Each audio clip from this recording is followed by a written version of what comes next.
Hello.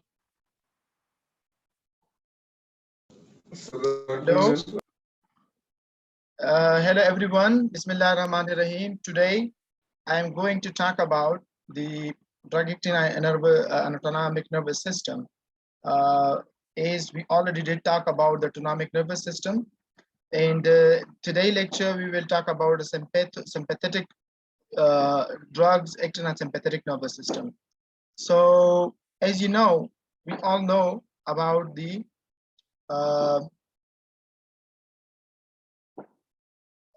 parasympathetic nervous system. We already did talk about the para, but today it's about the sympathetic nervous system. There is a type of mistake here. It's a chapter about the sympathetic nervous system pharmacology. As you know, a little just revise your previous lectures about the organization of the nervous system, as we can divide the nervous system into peripheral nervous system, as well as we can divide that to organization of the nervous system. We can divide that to peripheral nervous system and just let me just on my laser point.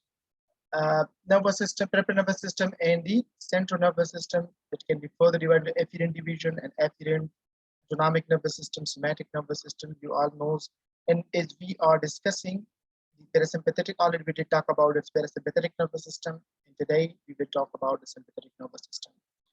It's a sympathetic nervous system. This is the general how the neurotransmitters transmit informations from the brain central nervous system to the peripheral and to the effector organs. So you know about this the physiology of these things. Preganglionic neuron, it's a ganglia. This portion is a ganglion, while here these are the postganglionic neuron, where it releases the neurotransmitter, it attached to the effector organs, and then the physiological response is produced. All these are here the neurotransmitters. Here also the neurotransmitter, though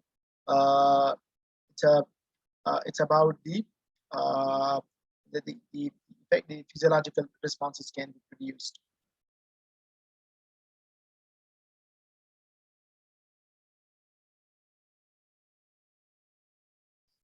आवाज नराइस हो इधर Lacan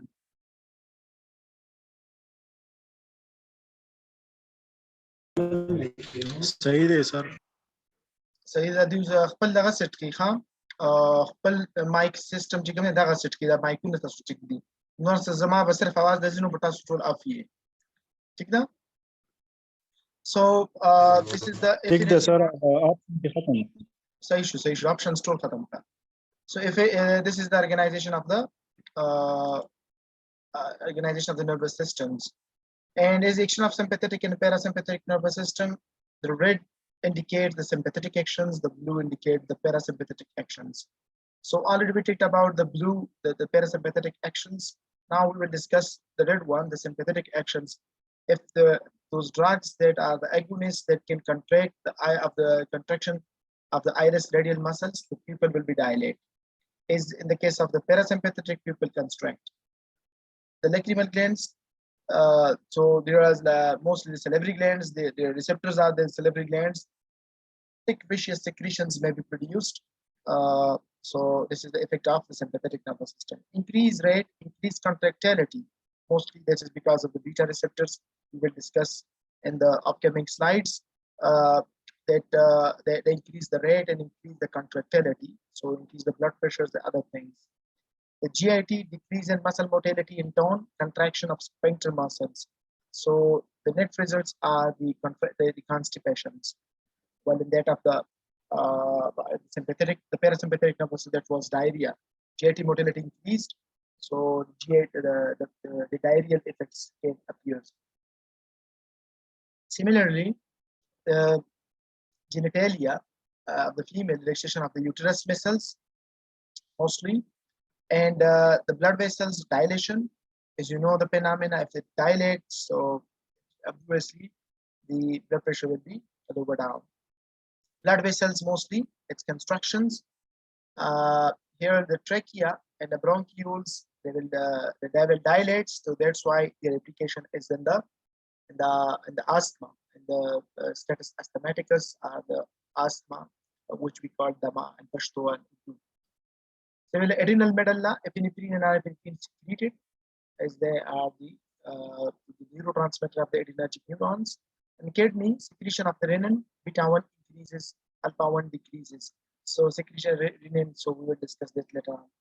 Ureters and bladder relax the retrocell contraction of the tribone spectrum muscles.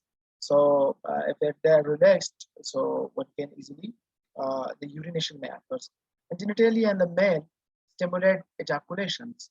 While this is the sympathetic nervous system, so it can stimulate the ejaculations. So these are all about the just like the sympathetic actions. Now this is sympathetic. It's mostly if you can go to the physiology anatomy of the sympathetic nervous systems. So it mostly starts from the T1, the thoracic region, and it innervates to various organs, to eye, to lacrimal glands, to bronchioles, and you can see their effects there. To the skin, to the GIT tract, to the duodenum, to the pancreas, and similarly to the liver, to the kidneys, to the retrosoma, to the uterine muscles. So it starts from the T1 and the T12 regions, and this is the sympathetic divisions. As in comparison with the parasympathetic divisions, you can see, but we will mostly focus on the sympathetic nervous system and their effects on various organs. So remember these organs, that the sympathetic system will have a prominent effect in these organs, as in the case of the parasympathetic nervous systems. Little more elaborate that what kind of effects may be produced by the sympathetic nervous system as well as the parasympathetic nervous system. But already we did talk about the parasympathetic. I will just mostly focus on the sympathetic nervous systems. So there will be the pupil dilation in the salivary gland, inhibition of the salivations, relaxes the bronchioles, increases heart rate. Ganglia, as you can see, the inhibit the digestive activities, stimulate glucose release by liver, and stimulate epinephrine and norepinephrine in the adrenal gland. Release the bladder, and orgasm, ejaculation, contract rectums. So these are the effects, the prominent effects of the sympathetic nervous system. We can observe that whenever we discussing the drugs that are acting on the sympathetic, especially the agonist drugs, sympathetic agonists, that can have these kinds of effects.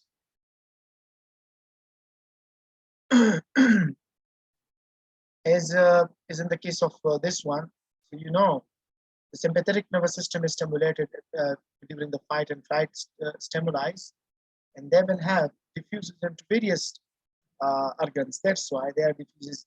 As in comparison with the parasympathetic, it's mostly inverted to one organs. Just you can see into specific organs. So we will the fight condition of sympathetic nervous systems. The neurotransmitters is we already talked about that what kind of neurotransmitters released found with autonomic and somatic nervous systems. As I did talk so many times, that the autonomic nervous, especially the sympathetic nervous system, you can see the P ganglion neurons, the acetylcholine, while the neurotransmitter at the post ganglionic neuron, the neurotransmitter with norepinephrine, and the receptors here are the adrenergic receptors. You can see they are the adrenergic receptors. While that in the case of the parasympathetic nervous system, the preganglionic neurons were the receptors were nicotinic receptors, and the neurotransmitter was acetylcholine.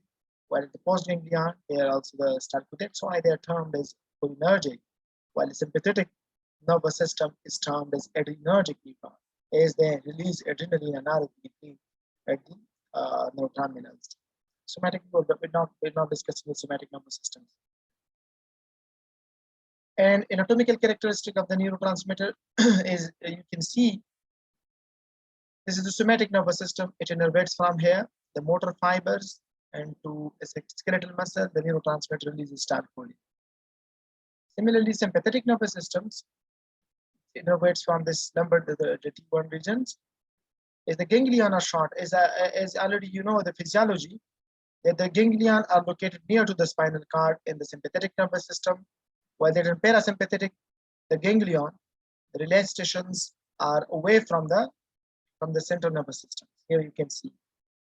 As in the sympathetic nervous system, the preganglion, as I did talk, the preganglion and the neurotransmitter start coding, while at the postganglion, the neurotransmitter is a norepinephrine, and they can innervate into smooth muscles, cardiac muscles, and glial cells.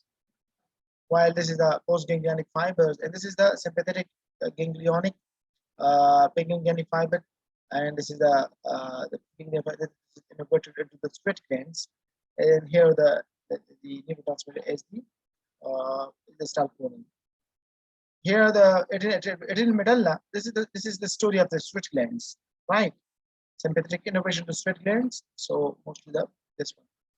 Sympathetic nervous system here, the adrenal gland, adrenal medulla, epinephrine and norepinephrine start cholinease releases the epinephrine and norepinephrine. While here the parasympathetic nervous system, the paraganglionic fiber, they release the start-choline here at the preganglionic fiber neuroterminal, and the muscles are the postganglionic fiber then innervate into the smooth muscle, the cardiac muscle, the glial cells, where the neurotransmitter is acetylcholine. Sympathetic sympathomimetic drugs, as we did talk about, the adrenergic nerve drugs, they are also termed as adrenergic nerves drugs. Nerves are drugs. Effect receptors that are stimulated by norepinephrine or epinephrine, right? So these are this kind of drugs are termed as sympathomimetic drugs. Some adrenergic drugs act directly on the adrenergic receptors. The adrenergic receptor also termed as adrenoreceptors, and by activating it and are said to be sympathomimetic, while others that can block the actions of neurotransmitter receptor at the adrenergic receptors, and they're termed as sympatholytic, where still other drugs affect adrenergic functions by interrupting the release of norepinephrine from adrenergic neurons. So one terminology is the sympathomimetic, the second one is the sympatholytic. One is the agonist, second one is the antagonist. And this is the story of the sympathetic nervous systems, as the neurotransmitter released here is the norepinephrine, and the adrenergic receptors is attached here. Let me discuss about the adrenergic receptors, that what kind of adrenergic receptors are, what are their sites of action of adrenergic agonists. Before that, these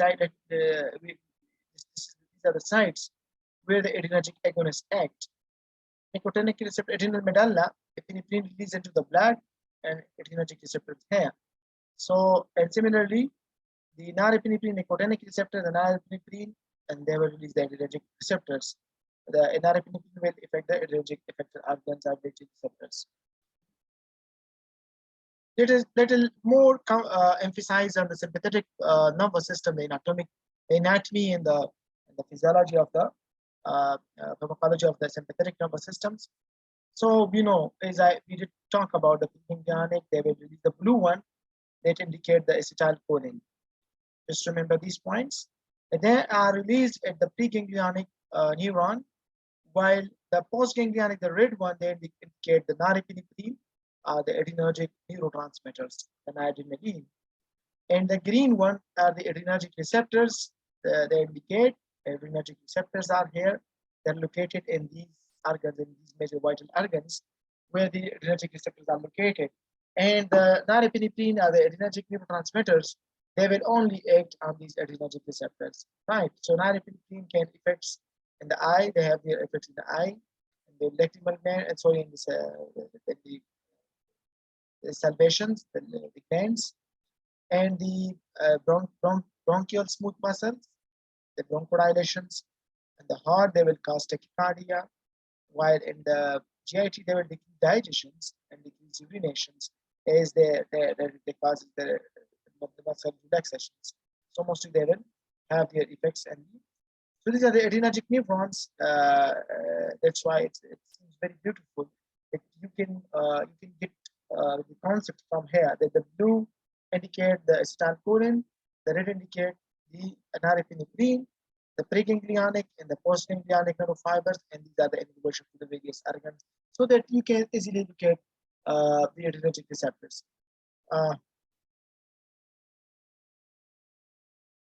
In comparison with the parasympathetic nervous systems, you can see the effects. Sympathetic nervous system, the pupil dilate, while in the parasympathetic pupil constricted. Salivations are the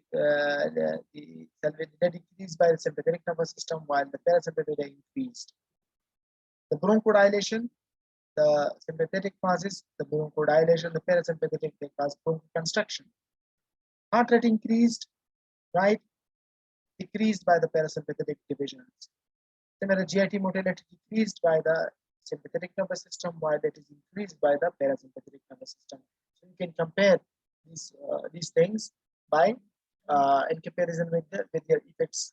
By the blue one, this is the effects of acetylcholine. The red is the effects of norepinephrine.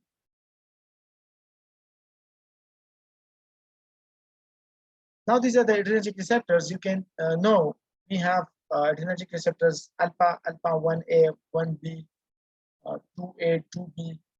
These are various receptors. And similarly, we also have beta receptor, beta 1, beta 2, beta 3, beta 1, and these are the functions. And the neurotransmitter released here in this section, it indicated alpha 1, what kind of neurotransmitter is released by the alpha 1 receptor, the alpha 2 receptor, the beta 1, and the beta 2 receptors. What kind, and here also the increased epinephrine is higher in the beta 2. You can see alpha 1 receptor, it mostly causes the vasoconstriction, increase the peripheral resistance, blood flow, increase the blood pressure. Remember these points, they causes the mydriasis. Whenever the alpha 1 receptor is stimulated, the close of bladder sphincters.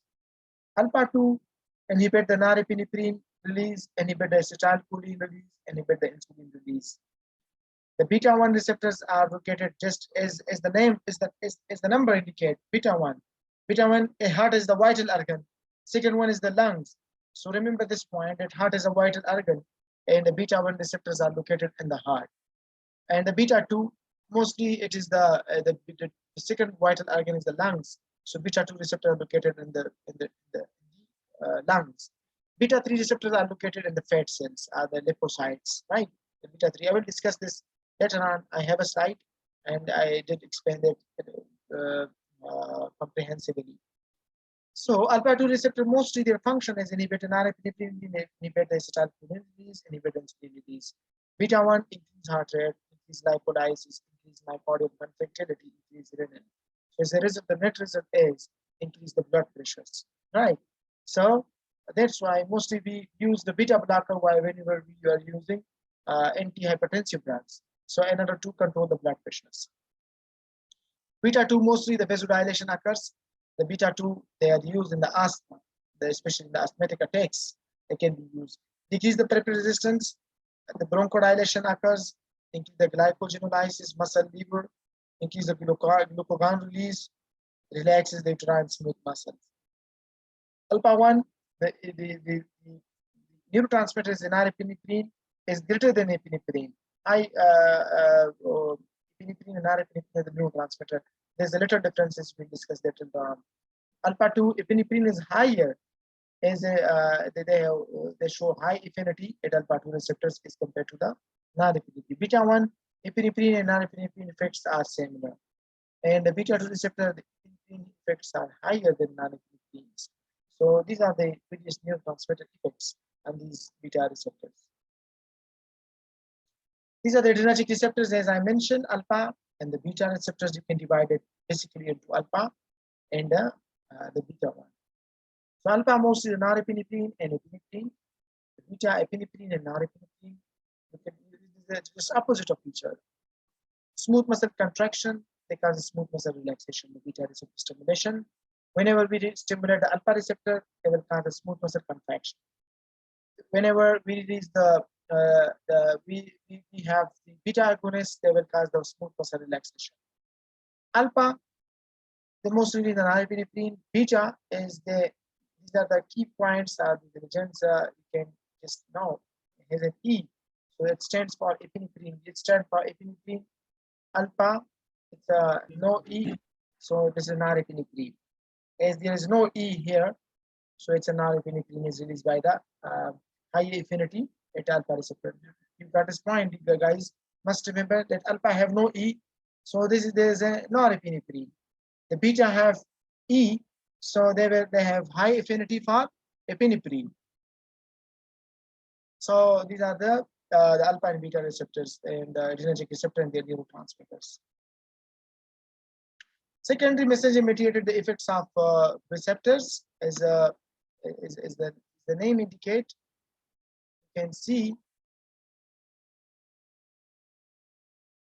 mostly the secondary messengers is the alpha 2 receptor stimulations.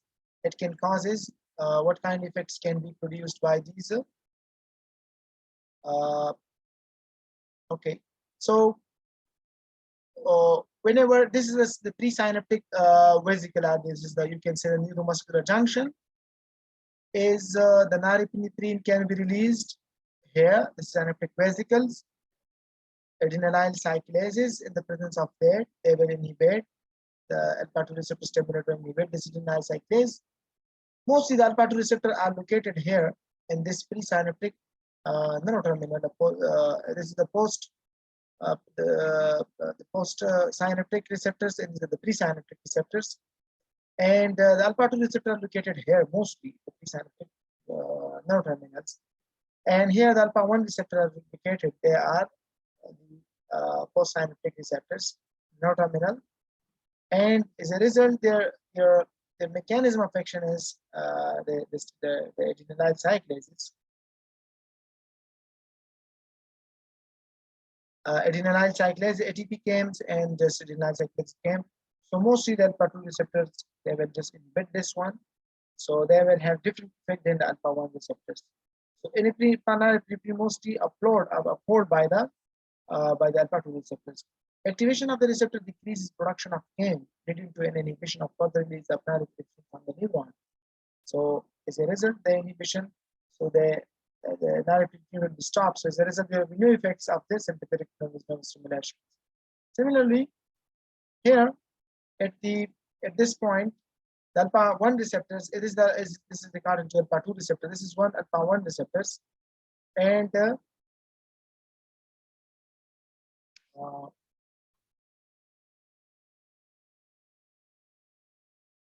okay, so alpha 1 activation of the receptor increases production of DAG and IP3, diacylglycerol and acyl triphosphates, leading to an increase in contracellular calcium ions, and calcium increases inside the cells.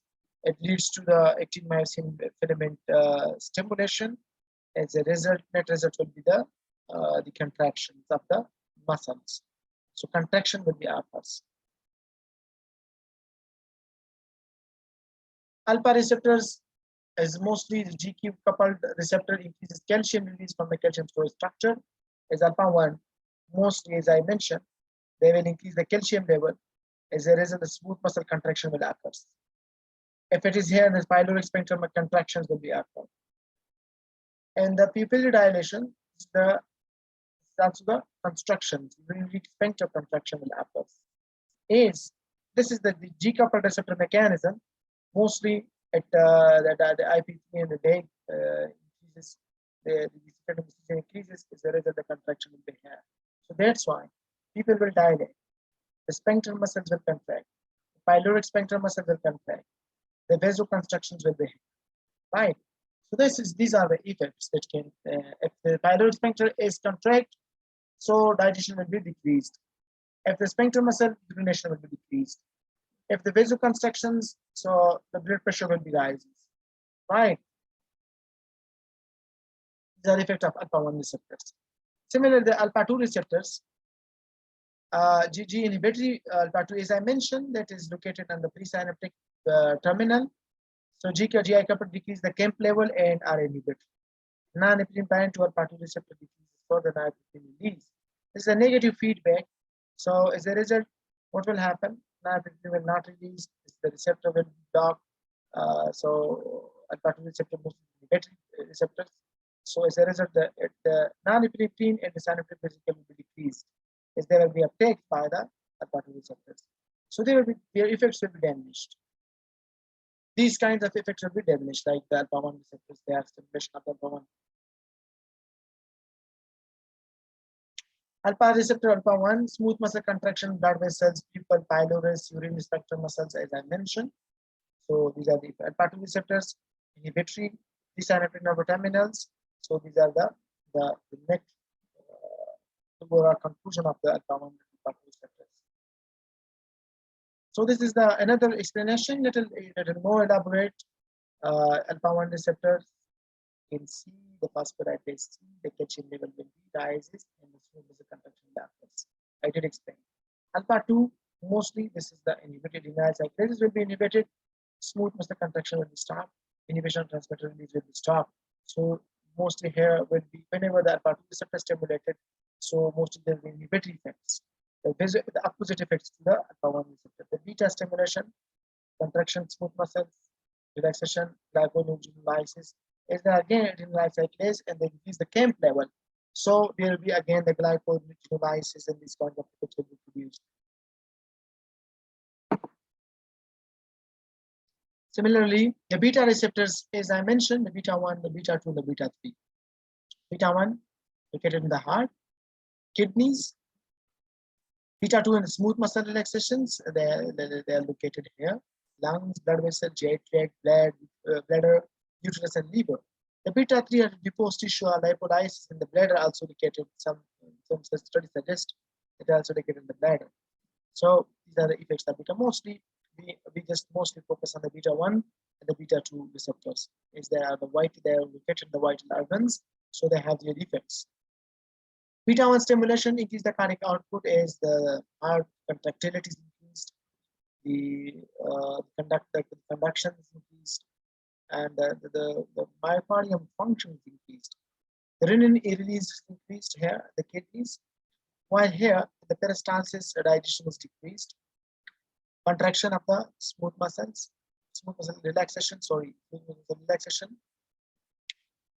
This indicates the relaxation. The opposite arrows, the contractions. Lungs, blood vessel, GI tract. This is again the contraction. Relaxation. Bladder, uterus, and liver. So urination will be there. Heart 1 is, as I mentioned, this is the vital organ, so that's why I just explained it that beta 1 is located in the heart, beta 2 is located in the lungs. Beta receptor, the beta 2, G is coupled receptor increases the camp level, smooth muscle relaxation. And the bronchodilation occurs, peristaltic digestion decrease. Gluconeogenesis, glycogenolysis, they will just release the glucose. They will be the effects of these things will be increased. Vasodilation will be here, and the urination will be here, like vasodilation. This is the vasodilation. It's not a contraction, it's vasodilation. So obviously, the blood pressure will be raised. And the urination, you can see here what happens. The urination will be decreased, as I mentioned so many times. Beta receptors, beta 1, GS coupled receptor increase the camp level. So heart rate increased, cardiac output increased. This is the SSB, the contractility. Synovial, yeah, SA node, SB node. So this is also increased. As a result, the cardiac output increased, the blood pressure increased, the renin released. Also, this is also increase the renin level. It also increases the blood pressure. This is the net result. Net result is this blood pressure. The beta 1 stimulations.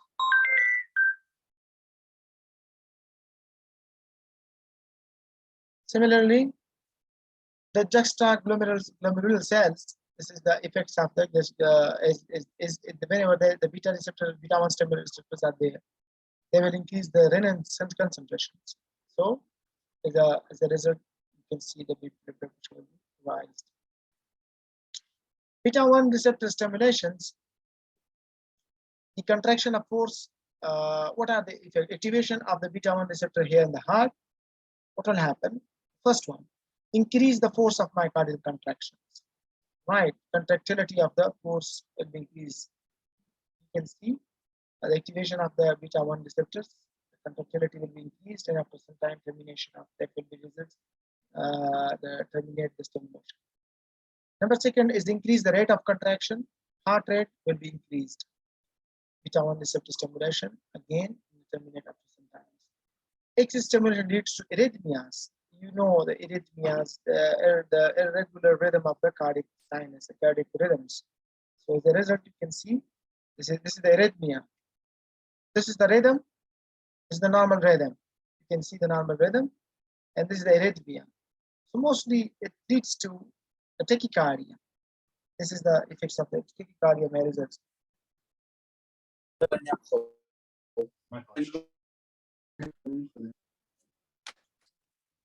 Okay, so the host questions akhira ki predi akhira ki was questions to look up.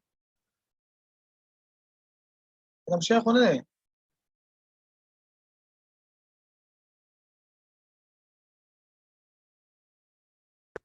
ژوندي سر जी को पता नहीं तैयार था पे صحیح ده زه دا کوم زه اوس په څه شي زه په داسې ریکارډینګ روان دی ته کنه صحیح ده okay so this is the what څه شي دا لیکچر پښتو کې وایي سره واسه نه راځي پښتو کې مته وایم یس سر دا نت سلو ده کنه سره واسه نه راځي زه ریکارډینګ شیر کوم زه خیر به وګورم ریکارډینګ شیر کوم ښه زه صحیح سره کې صحیح سره صرف دومره شي چې تاسو وګورئ چې دلته کوم څه نه وي به اخري questions به وکړي ښه ریکارډینګ به زه شیر